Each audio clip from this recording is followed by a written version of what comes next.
인사가 만사다. 어디든 통용되는 말이지만 특히 국민의 인기를 먹고 사는 정치권에서 사람 잘 쓰는 일만큼 중요한 것도 없을 겁니다. 이 때문에 선거대책위원회 면면을 보면 그 후보가 대권을 잡기 위해 어떤 가치를 추구하는지를 한눈에 알 수 있는데요. 민주당은 상임선대위원장에 1호 외부 인재로 야심차게 조동현 서경대 교수를 데려왔습니다. 육군사관학교를 나온 여성 군인 출신, 그리고 워킹맘이자 군사 전문가입니다. 30대, 여성, 전문가 타이틀을 갖고 있는데요. 비록 사생활 논란 속에 임명 사흘 만에 물러났지만 민주당과 이재명 후보가 어떤 방향성을 갖고 있는진 가늠할 수 있죠. 일단 사령탑의 사퇴로 쇄신선대위의 첫걸음부터 흔들린 민주당. 당분간 부실검증과 인사책임론 등 정치적 타격이 불가피하게 됐습니다. 민주당이 주춤하는 사이 국민의힘은 드디어 김종인 전 비대위원장이 선대위 원톱으로 전권을 쥐게 됐습니다. 윤석열 후보와 이준석 대표가 갈등을 겪다 울산 회동으로 앙금을 털어내는 듯 하더니 김 전 위원장이 총괄 선대위원장직을 수락했다고 전격 발표한 건데요. 김 전 위원장은 자타가 공인하는 킹메이커로 꼽히죠. 기구하다고 해야 할까요? 한때 문재인 대통령이 김 전 위원장의 집을 찾아가 도움을 구한 적도 있었는데 이제는 그가 정권 교체의 선봉장이 됐습니다. 여기에 윤석열 선대위에 합류한 김병준 상임선대위원장, 김한길 새시대 준비위원장까지 이른바 3김 모두 민주당 출신입니다. 반문 빅텐트, 즉 정권 교체라는 깃발 아래 온 힘을 모으겠다는 상징이 된 겁니다. 조직은 짜기 나름이지만 상임선대위원장 그리고 그 밑에 여러 공동선대위원장을 두는 게 보통입니다. 실제 의사결정의 핵심들인데요. 일단 민주당은 모두 사퇴를 했습니다. 공동선대위원장이 12명에 달했는데 선대위 쇄신 차원에서 모두 물러난 겁니다. 민주당이 앞서 영입한 공동선대위원장 12명은 원팀의 상징이었습니다. 당내 경선에서 겨룬 후보 또는 각 캠프 선대위원장을 한데 모아 매머드급 선대위를 꾸린 건데요.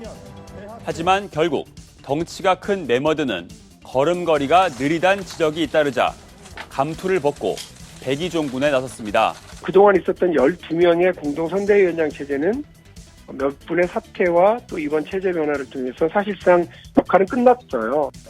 현재 비어있는 공동선대위원장이 민주당 입장에선 쇄신의 의지인 셈입니다. 한편 국민의힘 윤석열 후보는 5명을 임명했습니다. 특히 눈에 띄는 건 외부 인사로 들어온 두 위원장인데요. 강력범죄 엄벌, 또 여성, 아동인권 보호에 목소리를 내고 있는 범죄 심리 전문가 이수정 교수, 방송 출연으로 유명하죠. 국민의힘 전신 미래통합당 성폭력 대책 태스크포스에서 스토킹 처벌법 제정과 조두순 보호수용법 등 정책 대안 마련에 역할을 했습니다.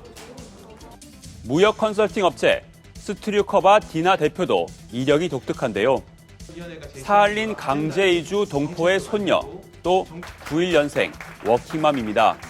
아기가 아프면 연장이나 휴목 제가 자꾸 쓸 수 없습니다.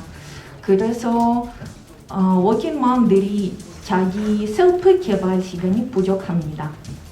앞으로 이주민, 여성 관련 정책을 담당할 계획입니다. 이 밖에도 당의 살림살이를 담당하는 요직, 당 사무총장에는 민주당은 김영진, 국민의힘은 권성동 의원을 각각 배치했습니다. 두 사람 모두 후보의 최측근으로 꼽히는데요. 당의 실권을 거머쥐겠다는 후보들의 의지를 엿볼 수 있는 대목입니다. 이 밖에도 후보의 복심, 비서실장의 경우 이재명 후보는 이낙연 측 오형훈 의원을 임명하는 탕평 인사를 선보였고 윤석열 후보는 9급 공무원 출신 서일준 의원을 배치해 초선 의원들의 의견을 적극 반영하겠다고 했습니다. 두 후보가 공을 들이는 영역은 바로 청년입니다. 이재명 후보는 청년 전담 부처를 만들겠다. 윤석열 후보는 모든 부처에 청년 보좌역을 배치하겠다고 밝혔습니다. 이를 상징하는 인물로 민주당에선 권지웅, 서단위, 청년대책위 공동위원장이 있습니다. 이 권지웅 위원장은 당 청년 대변인, 선한희 위원장은 전주시 시의원 출신으로 당내 대표적인 청년 정치인들인데요. 청년 당사자가 직접 청년의 목소리를 듣고 정책을 만들고 실행하겠다는 계획인데 민주당은 앞서 광주 지역 선대위원장에 고등학생을 임명해 파격이란 평가를 받은 바 있습니다. 청소년, 청년의 목소리를 내고자 이 자리에 섰습니다. 그리고 저는 내년 대통령 선거에서 처음으로 투표를 하게 됩니다. 윤석열 후보는 선대위 주요 인사들 곁에 청년 보좌역을 배치했습니다. 김성용 전 자유한국당 송파병 당협위원장이 윤 후보의 청년 보좌역을 맡았고 추가로 공개 채용을 하고 있습니다.